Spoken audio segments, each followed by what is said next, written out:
ಅದನ್ನ ನಾವೆಲ್ಲ ಚರ್ಚೆ ಮಾಡಿ ನಿರ್ಣಯ ಮಾಡಿ ತಮ್ಗೆ ತಿಳಿಸ್ತೀವಿ ಎಲ್ಲಿ ಮಾಡ್ತೀರಿ ಅಂತ.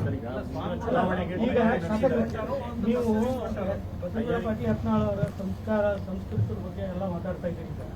ನೀವು ಪಾದಯಾತ್ರೆ ನಡೆಸಬೇಕಾದ್ರೆ ಯಡಿಯೂರಪ್ಪನವರಿಗೆ ಬಾಯಿಗೆ ಬಂದಂಗೆ ಸ್ಟೇಜ್ ಮೇಲೆ ಬೈದಾಗ ಖುಷಿ ಪಟ್ಟಿದ್ದೀರಿ ಅಥವಾ ಅದನ್ನ ಬೆಂಬಲಿಸಿದ್ರಿ?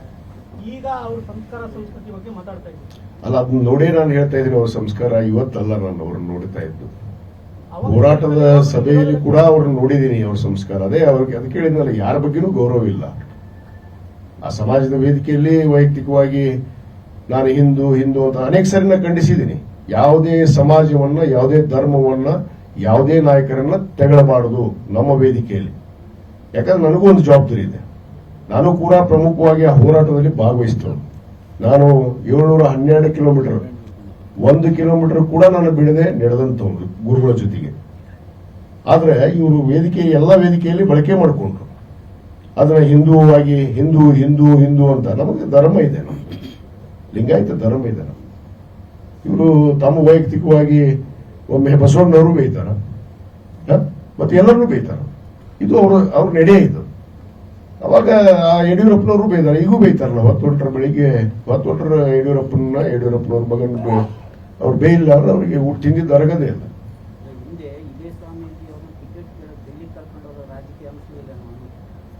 ನೋಡಿ, ಸಮಾಜದ ವ್ಯಕ್ತಿಗಳಿಗೆ ಬಹುತೇಕ ನಾವು ಜನಪ್ರತಿನಿಧಿಗಳು ಬಹಳಷ್ಟು ಜನಕ್ಕೆ ಅವರು ಸಹಾಯ ಮಾಡಿದ್ದಾರೆ, ಗುರುಗಳಾಗಿ ಅವ್ರ ಜೊತೆಗೆ ನಿಂತಿದ್ದಾರೆ. ಆದ್ರೆ ಇವತ್ತು ಸಮಾಜಕ್ಕೆ ಇವತ್ತು ಹೇಳಿದ್ರಲ್ಲ ನಮ್ಮ ಸುಟಿ ಸಾಹೇಬರು, ಮಂತ್ರಿ ಮಾಡಂತ ಹೇಳ್ಬೋದು, ಮುಖ್ಯಮಂತ್ರಿ ಮಾಡಂತ ಹೇಳ್ಬೋದು. ಆದ್ರೆ ಒಂದು ಪಕ್ಷ ನಿರ್ಣಯ ತೆಗೆದುಕೊಂಡೈತಿ ಇಲ್ಲಿ, ಅದು ಬಹಳ ಮುಖ್ಯವಾದಂಥದ್ದು.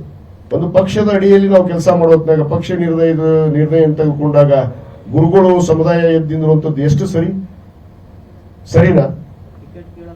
ನೋಡಿ, ಟಿಕೆಟ್ ಕೇಳಕ್ ನೋಡಿ, ನಂದಲ್ಲ ಟಿಕೆಟ್ ಕೇಳಕ್. ನಾನು ಎಂದೂ ಕರ್ಕೊಂಡು ಯಾರಿಗೂ ಹೋಗಿಲ್ಲ. ನಾನು ಗುರುಗಳನ್ನ ಎಲ್ಲಿ ಬಳಕೆ ಮಾಡಿಲ್ಲ. ರಾಜಕಾರಣವಾಗಿ ನಾನು ಎಲ್ಲಿ ಬಳಕೆ ಮಾಡಿಲ್ಲ. ನಾನು ಅದ್ರ ಬೇಕಾದ್ರೆ ಬಹಿರಂಗವಾಗಿ ಎಲ್ಲಿ ಬೇಕನ್ನೋದು ನಿಂತ ಹೇಳ್ತೀನಿ. ಇವ್ರು ಗುರುಗಳು ನಿನ್ನೆ ಒಂದು ಮಾಧ್ಯಮದಲ್ಲಿ ಹೇಳಿದ್ರು, ಏನು ಇವರು ಎಲ್ಲಿದ್ರು, ಪಾದಯಾತ್ರೆ ಪ್ರಾರಂಭ ಆಗಿಂದ ಸಂಘಟನೆ ಆಯ್ತಂತ. ಇವರೆಲ್ಲ 85 ವರ್ಷದಿಂದ ಅವರು ಸಂಘಟನೆ ಮಾಡ್ಕೊಂಡ ಬಂದಾರ ನಮ್ಮ ತಂದೆಯವ್ರ ಜೊತೆಗೆ.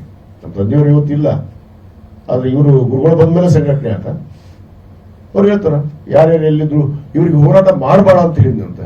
ನಾನು ಕೂಡಲ ಸಂಗಮ ಆಣಿ ಸಂಗಮೇಶ್ವರ ದೇವರ ಮೇಲೆ ನಾನು ಪ್ರಮಾಣ ಮಾಡ್ತೀನಿ, ನಾನು ಯಾವತ್ತೂ ಗುರುಗಳಿಗೆ ಹೋರಾಟ ನಿಲ್ಲಿಸ್ರಿ, ಹೋರಾಟ ಮಾಡಬಾರ್ರಿ ಅಂತ ಹೇಳಿದವ. ನಾನು ಅದ್ರ ಜೊತೆಗೆ ನಿಂತಾವ. ಅವ್ರ ಜೊತೆಗೆ ಯಾರು ಇದ್ದಿದ್ದಿಲ್ಲ, ಇದೇ ಬಸವನಗೌಡರು ಇದ್ದಿದ್ದಿಲ್ಲ, ಇನ್ನೊಬ್ರು ಇದ್ದಿದ್ದಿಲ್ಲ. ಅಲ್ಲಿ ನಾವು ಟ್ರಸ್ಟ್ನವ್ರು ನಿಂತಲ್ಲಿ ಅದು ಹೋರಾಟ ಪ್ರಾರಂಭ ಆಯ್ತು. ಅಲ್ಲಿ ಏನೇನಾಯ್ತು ಅನ್ನೋದನ್ನ ಅದನ್ನ ಸಂದರ್ಭ ಬಂದಾಗ ಬಿಚ್ಚಿಡ್ತೀನಿ. ಇವ್ರು ಎಷ್ಟು ಸಂಸ್ಥೆ ಮಾಡ್ಕೊಂಡ್ರ ಗುರುಗಳು, ಇವ್ರ ವೈಯಕ್ತಿಕ ಎದಕ್ ಬೇಕ್ರಪ್ಪ ಇವ್ರಿಗೆ? ಗುರುಗಳಾದ್ಮೇಲೆ ಒಂದು ಧರ್ಮದ ಗುರುಗಳಾದ್ಮೇಲೆ ಒಂದು ಟ್ರಸ್ಟಿನ ಅಡಿಯಲ್ಲಿದ್ದಾಗ ಇವ್ರ ವೈಯಕ್ತಿಕ ಸಂಸ್ಥೆಗಳನ್ನ ಯಾಕೆ ಮಾಡ್ಕೊಂಡ್ರ? ದಾವಣಗೆರೆಗೆ ಹೋಗ್ರಿ, ಒಂದು ದೊಡ್ಡ ಸಂಸ್ಥೆ ಮಾಡ್ಕೊಂಡ್ರ. ಕೂಡಲ ಸಂಘದಾಗ ಒಂದು ಶಾಲೆ ಪ್ರಾರಂಭ ಮಾಡಿದ್ದಾರೆ, ಅವ್ರು ವೈಯಕ್ತಿಕ ಸ್ವಯಂ ಘೋಷಿತ. ಯಾಕೆ ಬೇಕು ಇವು ಗುರುಗಳಿಗೆ ಇವೆಲ್ಲ ಆಸೆ? ಇವತ್ತು ದಾವಣಗೆರೆಯಲ್ಲಿ ಏನೊಂದು ಕಾಲೇಜು ಸಂಸ್ಥೆಯನ್ನು ನಡೆಸ್ತಾ ಇದಾರಲ್ಲ, ಅದು ಎಷ್ಟು ಸ್ವಂತ ಕಟ್ಟಡ, ಸ್ವಂತ ಜಾಗೆ, ಅದಕ್ಕೆ ದುಡ್ಡು ಎಲ್ಲಿ ಬಂತು ಗುರುಗಳಿಗೆ?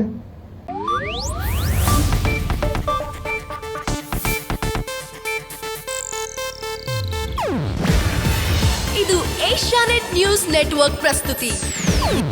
ನೀವು ನೋಡ್ತಿದ್ದೀರಾ ಏಷ್ಯಾನೆಟ್ ಸುವರ್ಣ ನ್ಯೂಸ್.